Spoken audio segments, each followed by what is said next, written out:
दोस्तों welcome back to my YouTube channel. आज आ गया है भाई हीरो एक्सटी 125 को लेके। भाई मैंने पहले भी इसका बहुत सारा रिव्यू दे के रखा है और वो जो रिव्यू का जो वीडियो है वो मेरे चैनल पे अवेलेबल है, जाके देख सकते हो। और भाई मैं जो चैनल पे बहुत लोग ऐसा बोलता है कि बहुत भाई ऐसा चीज़ नहीं हो रहा है, तुम बोल रहे हो ऐसा चीज़ हो रहा है, नहीं बोल रहे हो। तो भाई ऐसा चीज़ नहीं है भाई, बिल्कुल नहीं, क्योंकि जो जेन्युइन है, जो कि ठीक है और जो मेरे साथ हुआ है वही बेस मैं शेयर करता हूँ। और पूरा भाई ऑनेस्ट रिव्यू रहता है, कोई भाई किसी चीज़ का प्रमोशन नहीं रहता, मैं किसी चीज़ का प्रमोशन नहीं करता। और बहुत लोग बोल रहा था एक्सट्रीम को क्यों लिया, सीएनजी वाला बाइक और 125 सेगमेंट में एनएस आ रहा है, पल्सर आ रहा है और भी भाई राइडर आ रहा है, इन बाइकों को क्यों नहीं लिया, हीरो एक्सट्रीम 125 को ही क्यों चूज़ किया। तो भाई वो सब कुछ बताएंगे और ये भी बताएंगे भाई पूरा ऑनेस्ट, जो भी रिव्यू रहेगा भाई पूरा ऑनेस्ट रिव्यू रहेगा। आपको ये जो एक्सट्रीम 125 जो है ना 2025 में ख़रीदना चाहिए, न्यू मॉडल की नहीं ख़रीदना चाहिए, तो इस वीडियो में पूरा जानकारी रहेगा भाई। और कोई भी किसी चीज़ का प्रमोशन नहीं है भाई। और आप लोग क्या करते हो भाई, वीडियो को पूरा वॉच नहीं करते हो, जिसकी वजह से भाई आप लोग को पूरा पता नहीं चलता कि क्या हो रहा है भाई, इस गाड़ी में कौन सी प्रॉब्लम है, कौन सी प्रॉब्लम नहीं है। तो भाई मैं ये रिक्वेस्ट करूँगा वीडियो से पहले कि भाई पूरा वॉच किया करो, जिससे कि पूरा इन्फॉर्मेशन आप लोगों को पता चले। क्योंकि मेरे चैनल पे तो भाई कोई मतलब किसी चीज़ का प्रमोशन तो होता ही नहीं है, बिल्कुल नहीं होता। और सेकेंडली बात है ये है कि मैं किसी चीज़ को बढ़ा के नहीं बोलूँगा, जो भाई सही है, जो ठीक है, जो भाई जेन्युइन है, पूरा वही चीज़ बताऊँगा, उससे अलावा और कुछ नहीं बताऊँगा। तो भाई पहली चीज़ तो ये है हीरो एक्सटी 125। इससे पहले भी भाई मेरा हीरो का जो बाइक था, ठीक है, वो भाई मतलब स्प्लेंडर जो है ना, तो वही था भाई, स्प्लेंडर को मैं लेके चलाता तो हीरो एक्सटी 125 ये बाइक खरीदने का बजाय वो स्प्लेंडर भी एक तरह से, क्योंकि भाई स्प्लेंडर को जो मैंने माइलेज देखा, स्प्लेंडर का जो परफॉर्मेंस देखा, क्योंकि भाई हीरो का बाइक का सबसे नाम है कि ये भाई जेन्युइन बाइक है। और सबसे बड़ी बात है भाई हीरो का जो सर्विसिंग है सब भाई अच्छा ही है। और भी बाइक से और बाइक्स के मतलब कंपैरिजन में हीरो का जो माइलेज, सर्विस और भाई इंजन का क्वालिटी, सबसे बड़ी चीज़ जो क्वालिटी और उसका जो नाम, उसकी वजह से भाई मैं और भी हीरो एक्सटी 125 के साइड में पहले से ही था। क्योंकि भाई मैंने खुद स्प्लेंडर चलाया है, ठीक है। तो मैं यही बोलूँगा हीरो एक्सटी 125 के बारे में कि 125 सेगमेंट में तो बहुत सी बाइक आता है, मगर ये जो हीरो एक्सटी 125 है ना, इसको परचेस करने के बजाय ये एक भी है कि भाई मैंने हीरो का जो बाइक है स्प्लेंडर है वो उसको चलाया था। तो भाई मेरे को जो लगता है, और इसका जब टेस्ट ड्राइव भी लिया भाई, और राइडर का भी टेस्ट ड्राइव लिया, और जब मैं बाइक खरीदने गया था, ठीक है, तब मेरे को मतलब घर पे तो भाई ये मतलब स्प्लिट सीट अलाउ नहीं था। पहली बात तो ये है। और दूसरी बात तो ये है, मैं तो फैमिली के लिए घर वाले मान नहीं रहे थे कि फैमिली के लिए लो भाई। तो भाई मैं ये भी बताऊंगा कि इसको फैमिली के लिए लेना चाहिए कि नहीं, कि तो भाई ये फैमिली के लिए भाई एक्चुअली में जब मैंने लेने गया तो मैंने जब राइडर का टेस्ट लिया तो फैमिली के लिए थोड़ा सा ठीक लगा, मगर उसका पावर बहुत कम था और लुक्स भी उतना खास नहीं था। और एनएस का जो था ना, तो एनएस भाई ठीक ठाक था, तो मैंने एनएस को पहले फाइनल किया था। और जब वो सीएनजी वाला बाइक था ना, सीएनजी वाला बाइक भी चलाया, मगर थोड़ा सा डर लगता है ना कि पीछे बम लेके घूमूँ क्या, तो भाई उस पर एक डर बना रहता है। जब सीएनजी का टैंक नीचे रहता है ना, तो कहीं बर्स्ट ना हो जाए। ये जो गर्मी आ रहा है, गर्मी पे भी तो मतलब राइडिंग तो करेंगे ना, तो उस पर 4-5 घंटा राइडिंग के बाद कुछ बर्स्ट ना हो जाए, कुछ ऐसा ना हो जाए, तो ये लेके मैं सीएनजी को रिजेक्ट कर दिया। तो एनएस फाइनल हो चुका था मेरा। मगर भाई जब उसके बाद मैंने इसको मतलब टेस्ट टाइप के लिए जब गया और मैंने इसको लिया एबीएस वाला मॉडल, तो इस पर एक चीज़ मैंने गौर किया कि भाई इसका जो शॉर्ट टाइम में पावर है ना, तो इसका पावर बहुत ज़्यादा है, एनएस से भी ज़्यादा है शॉर्ट टाइम में पावर। क्योंकि ये पूरा शॉर्ट टाइम का रॉकेट है बोले तो। और एनएस को भी मैंने चलाया है, तो वो उसका तब एबीएस नहीं आ रहा था, तो अभी तो एबीएस भी दे दिया, ठीक है। मगर एनएस का भी एबीएस उतना खास नहीं है, जो कि एनएस का एबीएस आता है 140 की डिस में फर्स्ट में, तो और इसका आता है भाई 176 का, जो कि इसका बड़ा है एनएस से। तो सेफ्टी के मामले पे भी ये बहुत आगे जाता है। और मैंने इसका ब्रेकिंग भी चेक किया एक बंदे को बैठा के भी, तो 60 के इस आसपास भाई आराम से रुक जाता है। और इसका जो ब्रेकिंग क्वालिटी है ना, वो मेरे को सबसे अच्छा लगता है। क्योंकि भाई जो 125 सेगमेंट में इतना अच्छा मतलब सेफ्टी के साइड से अगर लोगे ना, तो एनएस को बहुत लोग परचेस कर रहा है, ठीक है, मगर एनएस का लुक भी सही है। मगर ये जो था ना, ये तब भाई ट्रेंडिंग में था। इसका जो लुक्स है, इसका पूरा मतलब सामने से जो Z900 की तरह लगता है ना, तो भाई ये लुक सबको सबसे ज़्यादा मेरे को फिदा किया। और सबसे बड़ी बात है भाई एनएस का जो मॉडल आ रहा था, तो एनएस का मॉडल भाई पहले से ही पुराना हो चुका था। और दूसरी बात तो ये भी है कि उसका जो सामने का डिस्क जो होता है वो भी भाई मतलब थोड़े दिन में आ ही गया था और उसको भी भाई देखा था। तो ये तो बोलो NS का भी 140 mm का डिस्क है, तो उससे अच्छा तो ये है क्योंकि उससे अच्छा इसका सेफ्टी है और इसका ब्रेकिंग क्वालिटी भी मेरे को अच्छा लगा। और सबसे बड़ी बात है भाई ये जो डाम ब्रेक आता है ना, जो राइडर में आता है डाम ब्रेक, सामने पीछे मतलब एक तरह से लग जाता है तो भाई उससे बहुत सेफ्टी का इशू हो जाता है, क्योंकि भाई सामने पीछे एक तरह से मतलब लग जाएगा ना तो बाइक मतलब गिराने का चांस बहुत ज़्यादा होता है। और इसका जो है ना ABS है, तो इसका ABS सबसे मेरे को अच्छा लगा इसलिए क्योंकि भाई सबसे बड़ा 125 सेगमेंट का सबसे अच्छा सेफ्टी वाला फीचर 176 का डिस्क दे के रखा है ABS का, तो ये मेरे को सबसे अच्छा लगा। और भाई बात रही घर वालों की, तो भाई ये जो स्प्लिट सीट मैंने ले लिया तब घर वालों को मना के, तो भाई तब उन्होंने कहा ठीक है यार ले ले यार तेरी मर्ज़ी। मगर उन लोगों को जब बोला कि ABS के साइड से ये सेफ्टी फीचर ज़्यादा है इस पर, तो भाई उन्होंने कहा फिर ठीक कर दिया, मतलब उन्होंने कहा ठीक है ले ले, क्योंकि इसका भाई सेफ्टी तो है ना। और बाइक्स में जब मैंने उसको समझा के कहा कि और बाइक्स में इतना सेफ्टी में नहीं है और इसका सबसे अच्छा सेफ्टी मतलब सेफ्टी के साइड से 176 का डिस्क है, तो उन्होंने हाँ कर दिया था। और एक चीज़ मैं ज़रूर बताऊंगा, इसका ABS तो अच्छा है। अगर मैं ओनरशिप रिव्यू में जाऊँ तो आप लोगों को पता ही है, मैं इस बाइक को लिया था फरवरी 2024 224 में और अभी हो गया 2025 आ गया, ठीक है। अभी 1 साल 2-3 महीने के आसपास हो गया। तो ये भाई इसका जो असली मतलब पूरा जेन्युइन रिव्यू मैं दूंगा, तो इसमें सबसे बड़ी बात है इसका टावर। देख लो भाई, क्योंकि 125 सेगमेंट में सबसे अच्छा टावर है, बड़ा है। अभी तो NS में भी आ गया बड़ा टावर, मगर ये जो तब था ना, तो भाई ये सबसे बड़ा टावर था। और सबसे बड़ी बात है NS का जो टावर है वो भी ठीक है, और मगर इस पर जो है ना भाई MRF का टावर लग रहा है दोनों साइड में, ये 90 और ये 120 से सेक्शन का टावर है, ठीक है। तो NS का भी भाई अभी बड़ा टावर आ गया, ठीक है, मगर इसका भाई सबसे अच्छा गिप बहुत अच्छा लेता है इस टावर पे। जब हपक से अगर 60 के ऊपर अगर ब्रेकिंग करोगे ना, तो 60 पे चलाते हुए या फिर 70-80 पे चलाते हुए वक्त से ब्रेकिंग करोगे, सामने कोई आ जाएगा, तो ये सबसे अच्छा ब्रेकिंग का क्वालिटी लेता है, क्योंकि इसका डिस्क भी बड़ा है और इसका पीछे का जो टावर है ये गिप बहुत अच्छा पकड़ता है और हपक से ब्रेक लग जाती है और अब गिरने का चांस ना के बराबर। मगर राइडर पे तो भाई इसका कोई उम्मीद ही नहीं कर सकते, और NS की तरफ जाओ तो भाई इसका बिल्कुल उम्मीद नहीं कर सकते। और सबसे बड़ी बात है भाई, बहुत लोगों का कमेंट ये था कि इसका माइलेज कितना आ रहा है, तो भाई मैं ये बोलूँगा कि अगर मैं लॉन्ग राइड पे जाऊँ ना, तो लॉन्ग राइड पे बोले तो मैं 200-300 किलोमीटर एक बार में मतलब कंप्लीट करता हूँ कभी कभी। तो ये भाई 56, 57, 58 तक भी मेरे को दिया है अगर लॉन्ग रूट पे जाऊँ। और अगर ट्रैफिक भीड़ भाड़ वाले जोन में जाऊँ ना, तो भाई ये 53, 55, 6 इतना दे ही देता है। तो भाई ये है जेन्युइन माइलेज इसका। और भाई सबसे बड़ी बात है, मैं मिडिल क्लास फैमिली से बिलोंग करता हूँ, तो भाई मेरे को माइलेज चाहिए थी और ये बाइक दे रहा है माइलेज, और मेरे को लुक्स चाहिए था, ये बाइक लुक्स भी दे रहा है।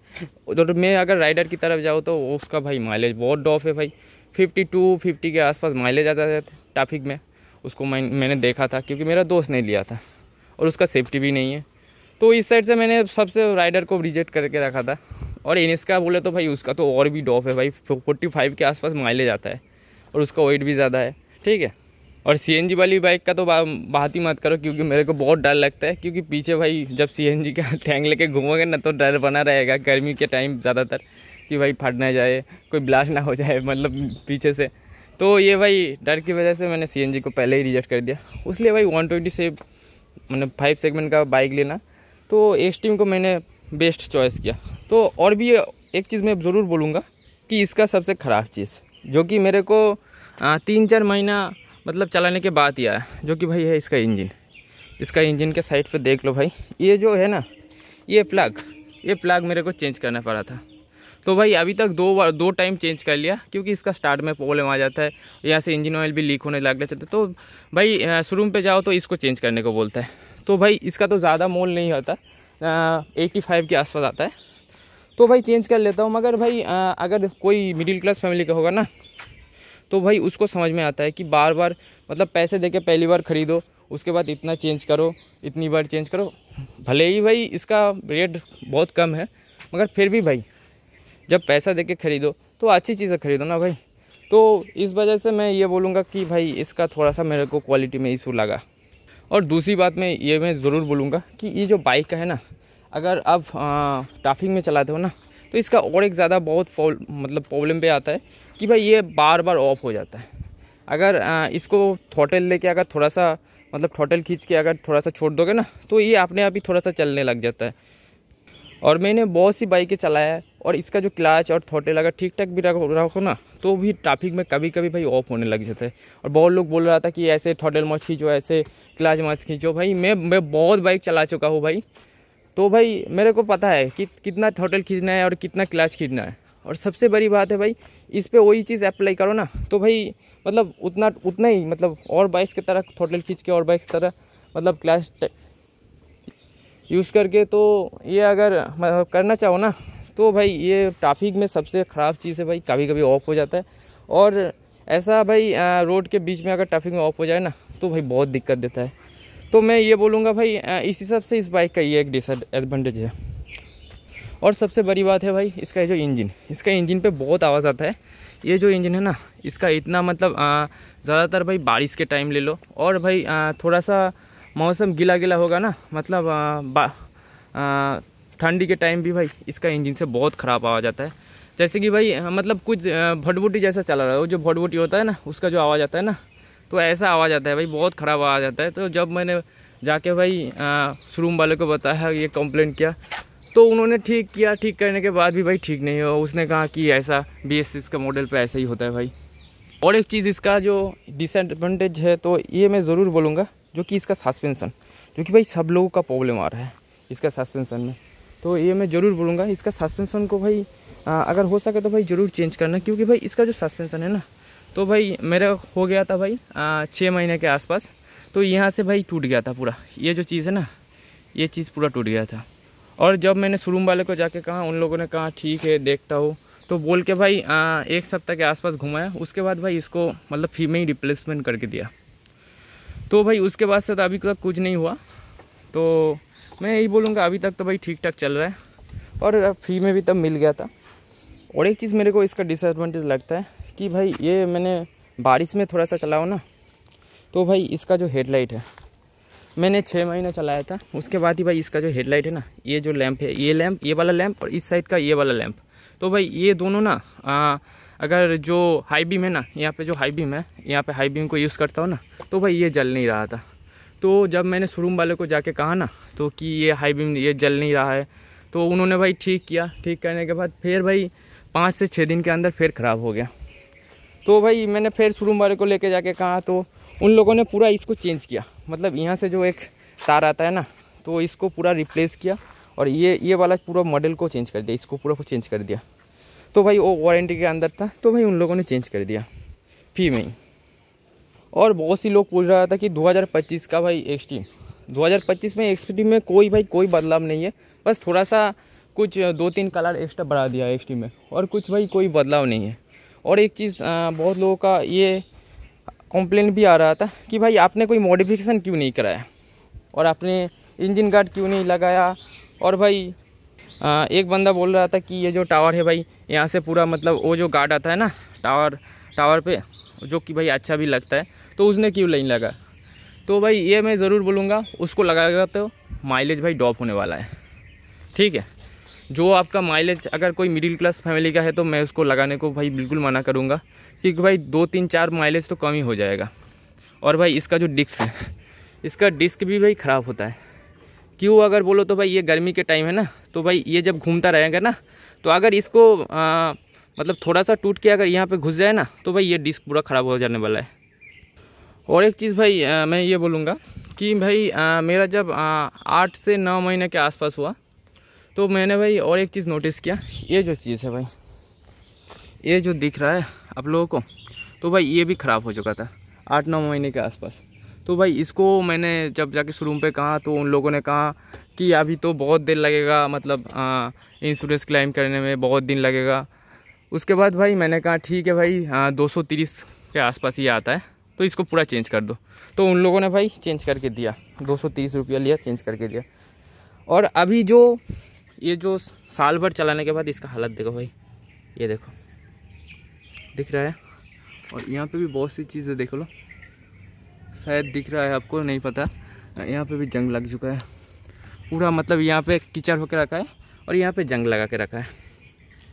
तो भाई ये थोड़ा सा मेरे को डिसएडवांटेज लगता है, क्योंकि भाई जब कोई मिडिल क्लास बंदा लेना भाई, मतलब इस बाइक का, ये बाइक एक सपना होता है भाई। 125 सेगमेंट का बाइक ले रहा हूँ, माइलेज भी अच्छा दे रहा है, मगर ये जो चीज़ें हो रहा है ना भाई, कि यहाँ पे भाई 1 साल होते होते ही भाई जंग लग चुका है, जो कि भाई राइडर पे, एनएस पे भाई किसी पे भी ऐसा नहीं हो रहा है। तो भाई हम मिडिल क्लास भाई लेते हैं बाइक, भाई सपना होता है, और 1 साल में इतना लग गया तो भाई इस पर भी भाई मतलब कलर करने पे भी खर्चा आ जाएगा। तो भाई ये ज़रूर बोलूँगा, ये भी एक डिसएडवांटेज है हीरो वाले का भाई। और इसका जो वो जो ऑफ़ होने वाला सिचुएशन है ना भाई, मैंने बोला था कि भाई ट्रैफिक में ऑफ हो रहा है, तो भाई ये अगर शोरूम पे जाके मैंने बोला था कि भाई अगर ऐसा भाई बार बार होता रहा है तो भाई बाइक को पूरा मतलब आप ले लो और मुझे नया दे दो रिप्लेसमेंट को। वो भाई तो यह नहीं था, क्योंकि भाई मैं बहुत गुस्से में गया था। और दूसरी चीज़ तो ये है भाई कि भाई हम पैसे दे के लिए है तो भाई ख़राब चीज़ क्यों ले। और ये बाइक्स भी बार बार ऑफ होगा तो भाई मेरे पे सेफ्टी पे इशू आ जाएगा ना, क्योंकि भाई बार बार ऑफ होने पे भाई ट्रैफिक में अगर ऐसे रुक जाए और पीछे से कुछ आ जाए तो भाई तो कुचल के चला जाएगा ना। तो भाई मैंने शोरूम वाले के मतलब गुस्से में ही गया था, तो कहा कि बाइक रख दो, नहीं तो आपके पास रख दो, मुझे देने की ज़रूरत ही नहीं है। तो भाई गुस्से में छोड़ के आ गया था। अगले दिन जाके फिर लेके आया कि उन लोगों ने कहा ठीक है, ठीक कर दिया। मगर भाई इसको जब मैं लेके आया फिर 2 दिन बाद फिर वही सेम प्रॉब्लम आ रहा था। और उसके बाद भाई जब भी कंप्लेन किया तो हीरो वाले की तरफ से कोई भाई रिस्पॉन्स भी नहीं आया, और यहाँ से भाई कोई मतलब शोरूम वाले की तरफ से भी कोई जवाब नहीं आया, इसका कोई जवाब नहीं था उन लोगों के पास।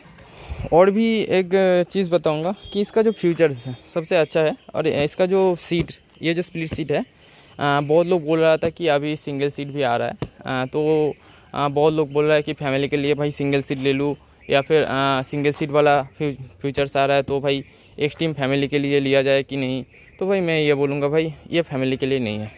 एक्सट्रीम 125 का जो ये बाइक है ना, ये पूरा बोले तो फैमिली के लिए है ही नहीं, क्योंकि इसका जो सीट है उस पर बैठने के लिए भाई तुम तो ठीक हो, पीछे कोई अगर तुम्हारी बंदी रहेगा तो बैठ सकते हैं, मगर घर वाले अगर बैठा के ले जाना चाहो ना तो भाई ये नहीं होने वाला। क्योंकि भाई ये भाई एक्सट्रीम का सिंगल सीट भी जो आ रहा है, जो कि 1225 के आसपास आ रहा है, तो भाई वो सिंगल सीट भी भाई उतना मतलब आप लोगों को कंफर्टेबल नहीं रख पाएगा। अगर पीछे किसी को बैठा के ले जाना चाहते हो तो भाई वो भी उतना कंफर्टेबल नहीं होगा, और आप भी उतना कंफर्टेबल नहीं होगा।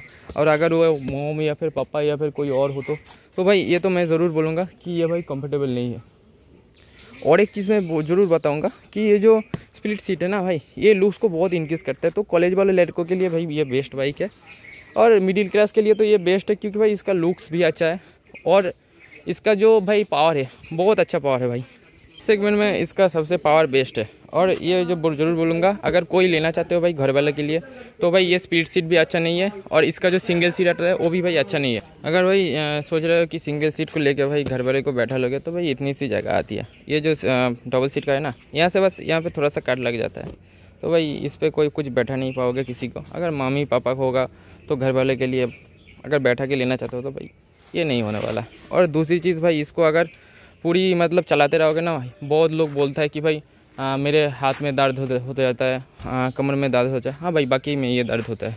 अगर 2-3-4 घंटे चलाने लग जाओ ना एक तरह से, तो भाई बैक में पेन आ जाएगा। और ये भाई हाथ के जो उंगली है ना, उंगली पे भाई बहुत दर्द आता है। 3-4 घंटे अगर एक तरह से मतलब एक साइड से राइडिंग कर लोगे तो भाई ये ज़रूर बोलूँगा, ये लॉन्ग राइड के भी मतलब पर्पज़ से भाई नहीं है। मगर जिन लोगों का भाई पूरा एक्सपीरियंस है या फिर R15 टाइप चला चुका है, तो भाई उन लोगों के लिए भाई ठीक ठाक फिर भी साबित हो सकता है। क्योंकि भाई इसका क्लच बार बार दबाते हुए भाई हैंड में ये उंगली पे दर्द हो जाता है। और भाई यहाँ पे जो इसका जो एग्रेशन भाई पोस्चर है ना भाई, इस पर भाई बैक में बहुत ज़्यादा पेन होता है। अगर 4 घंटे से ज़्यादा या फिर 3 घंटे 2 घंटे चलाते हुए ही भाई पेन हो जाएगा।